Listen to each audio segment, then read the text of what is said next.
I'm going to church next Sunday, she wants to go with me. And I'm sure you even prayed with her. You committed that journey to Hungary into the hands of God. Now we wake up and we hear that Ebony is gone. People will be asking, why does God work in such ways? Well, I think that we can never understand God fully until we get to heaven. The young die, the old die. Some die as babies, some die as toddlers, some die as old people, some die as Methuselahs. The most important thing is that the Bible says we should work out our salvation with fear and tremble. It's always important to understand the purpose of our calling. And these were some of the things I spoke to Ebony about. I must confess, though, she was very receptive. At one stage, there were tears at her eyes. And we hugged, we spoke. She asked if she could take pictures with me. I said yes. I realized that 30 seconds after the pictures came, she sent them on Instagram. And so I want to thank God for one thing for her life. But let me also be quick to say this, that it's not just Ebony who died in the accident. Other people's children and relatives died. And sometimes it's very easy for us to be so insensitive that we only concentrate on Ebony, who is dead, and we forget about the other valuable members of people's family who also lost their life in the course of the accident. About 5 people, I'm told, are already dead. Okay. And the driver himself is in a very critical condition. And my heart goes out to them. I am yet to locate the family of Ebony, to share my personal condolence with them, and to tell them I'm standing with them. I'll do everything possible. I've asked my office and my ministry to make sure when it's time for a funeral, we fully stand with them. Okay. I understand during that encounter with her, she told you she wanted to give her life to Christ. What would you say will be the one thing that you will remember her for, even based on that quick encounter you had with her? She said, Daddy, thank you. Daddy Lawrence, thank you. Daddy, can I call you Daddy, or call you Lawrence, or call you Pastor Lawrence, or call me anything? I say, I prefer Daddy. He said, thank you for introducing me to your God that has made some of us gotten glued to you. I still remember that vividly. Her excitement was that she's watched me all over, followed my ministry, and she was telling me about even some of the programs I held as far back when she was little, about 5 years ago. She said she remember when I put on an army camouflage to come and preach, and she still remember it like yesterday. So you can realize that inside her there was that search for God. And I must say, I thank God for the privilege to have ministered to her 72 hours or so before she was called into glory. Now her demise has exposed once again a very worrying trend about supposed man of God and self-styled prophets. I mean, this morning we've seen quite a lot of publication on some prophets or pastors who claim that they saw this coming, and they even indicated that she had a short life. I mean, when you hear some of these words, especially in these trying moments for the family, how does that make you feel as a man of God? I have had a lot of interviews today, but if there's any day my phone and my office and my PAs and everybody have been bombarded with calls, it is from midnight last night. Everybody wants to know my opinion about the death and the passing on of Ebony. What I'm saying is that some people die young, some people die old. And in the prophetic ministry, we see in part and prophesy in part. I must say, though, that for me, I would not say I saw that she was going to die. I just spoke to her about something that is biblical, that is appointed unto man once to die, and after death judgment. And I presented to her the life and death, and I gave her a story. There was a story I told her that today, I'm happy I told her the story. I told her a story about a young boy who was standing by a roadside, who was waiting for a bus. And he met an older man who said, why are you standing at the roadside? He said, I'm waiting for the bus. If you are waiting for the bus, go to the bus stop and the bus will pick you there. The boy said, sir, I will stand here. The older man told the boy several times he didn't go.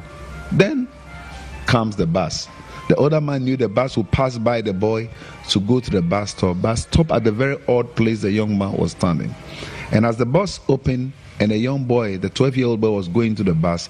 He looked towards where the man was and told him that, thank you for the advice, but I knew the bus would stop here for me because the driver is my father. I told her this story, and I told her that what it means is that if the driver is your father, it doesn't matter where you are, the driver will look for you, your father will look for you. So she should connect to God, who is our greatest connector. So wherever she is should be located. And that is where it even came that we spoke about her going to Budapest. I studied in Hungary myself.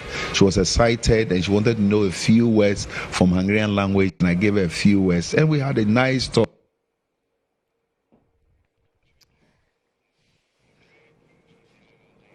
That's a very great conversation there, Redwan, with international evangelist Dr. Lawrence Tetteh. But Adjoa Amofo says the head of our entertainment desk, and she joins me here in the studio. Adjoa, let me ask you this. How did you hear the news, and what sources did you have to check with to confirm the death of Ebony? Well, at about 11 p.m. last night, I put off my data. I usually chat till 2 a.m. before I sleep. So I put off my data, and at around 4 a.m. in the morning, I started getting calls. And then I was just switching all of them off. So when it was almost 5 a.m., a former colleague from a different media house called me. And I said, it's weird that this person will call me at this time. So I picked up. And then he said, Adjoa, your girl is gone. I was like, which girl? He said, Ebony.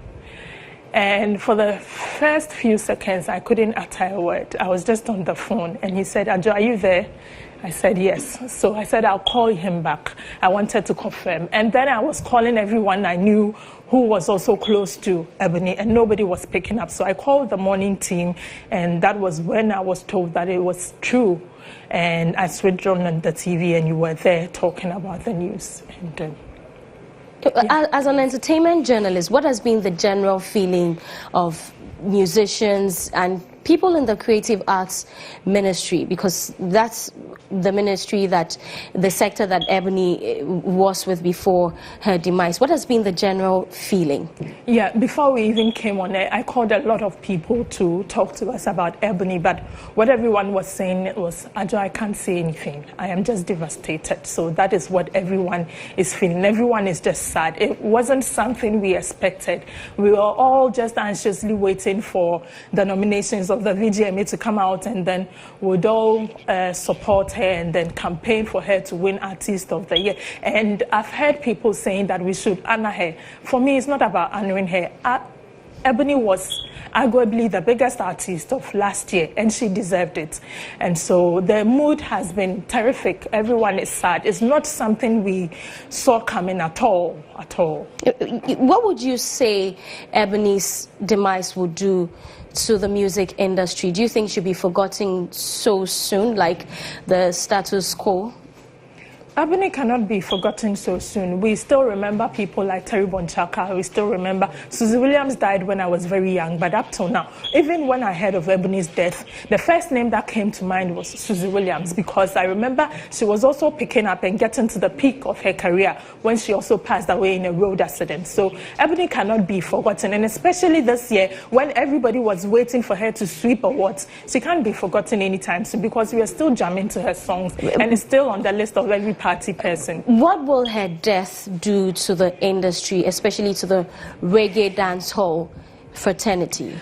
It will be a big blow. It will take time for a few people to adjust, but gradually we'll come to accept that she is gone. She lived a very short life. Her career was short, but she left a mark. She changed the dancehall industry within a very short period of time, and she was so full of life. And so it would be a big loss, but we will move on gradually. All right, thank you very much. Adjoa Amofo Osei is the head of entertainment in the newsroom. Let's go over the phone line and speak with the president of Musica, Obo. Good morning, and thank you for joining us. I'd ask you also how you received the news of Ebony's demise. Adjoa, thank you, and a warm morning to your listeners. This dawn around 5 a.m., I had a call, and the call was from an unknown person, and telling me that my phone had been ringing for like 10 times. So then when I said that, he said he asked my number, but he just wanted to inform me that Ebony had been involved in an accident. So has Musica been in touch with Ebony's family yet? Yes, as I speak this morning, Musica brought her were at Ebony's home where they had, discussions with their mom, who was very broken-hearted, and I don't even know whether they are still there or they've left. But they spoke to a couple of radio stations also and TV stations. They've been to the family home in Sunyani. Well, you are the president of Musica, so I'm sure that you've encountered a lot of your musicians, if not all. How would you describe Ebony? Did you have any encounter with her at all? Yes, I did. I mean, before Ebony became big, I had known her. I think I've had the opportunity of knowing her before she became a star. She was in the same school with my niece, and they used to be in the same dance group. So I knew her. And before she burst onto the limelight, her manager, Nana Bullet, brought her to my home to, come and introduce her to me and say that this is the artist he was handling. I mean, we had discussions, I advised her, and, since she became big, we've had our fair share of interactions. I think the last time we spoke was last week when she got back to me about some issues, and then I advised her on them, and that was the last chat we had. Since then, we've not spoken in about a week or so, and I heard this news, this rather sad news this morning. Okay, lastly, before you go, has any activity been planned by Musica for Ebony yet? But I think it's pretty way too early. But do you have plans of doing anything of that sort? I mean, definitely. Whenever a member of that sort, I mean, Ebony was a Musica Pro member, was a professional musician, member of the Musicians Union of Ghana. And so, yes, the organization actually will play a key role with the family in commemorating this special ceremony. But this is really a sad one. I know that you said that definitely you would do something. Ebony was such a great and amazing talent. If Musica decides to honor her, what would you do? If we decide to honor her, what would we do? Right, yes. We wouldn't know until it's been decided and action has been taken on it. But again, I think Ebony, before today, was already realizing much of her hard work. I mean, this year when Musica had our Musica Top 20, I don't know if you remember, Ebony's song Fonda was the most played song on radio and TV in Ghana from statistical data. I mean, this year, Ebony, I know, was going to be a very strong contender at the Artist of the Year category for the VGMAs. It's just unfortunate that she couldn't live to, realize the full benefits of her hard work. She worked so hard during the past year. It's just so unfortunate that she had to go this way. All right, thank you very much, Vice Osei Kufuor, is the president of Musicians Union of Ghana Musica. Thank you very much. But this is how people are reacting to Ebony's death on Twitter and Facebook. President Kufuor tweeted saying, by all accounts, Ebony was a great talent. President Mahama tweeted also, but President Kufuor said he's saddened by the news of the death of the young but extremely talented female artist Priscilla Opoku-Kwarteng, aka Ebony Reigns. Former President John Dramani Mahama also tweeted, rest in peace, Ebony, a talented life cut short. My favorite track on domestic violence and relationships, Mami She. Accidents which occurred late Thursday evening on the Sunyani Kumasi Road. Ebony would have turned 21 on the 16th of February. Adina Thembi tweeted, "This isn't the sort of post I hope to be making of you this year. This was going to be the biggest year of your life yet. Not just like that, Ebony. I'm still in shock. Rest in peace. This has got to be the hardest one I've had to type."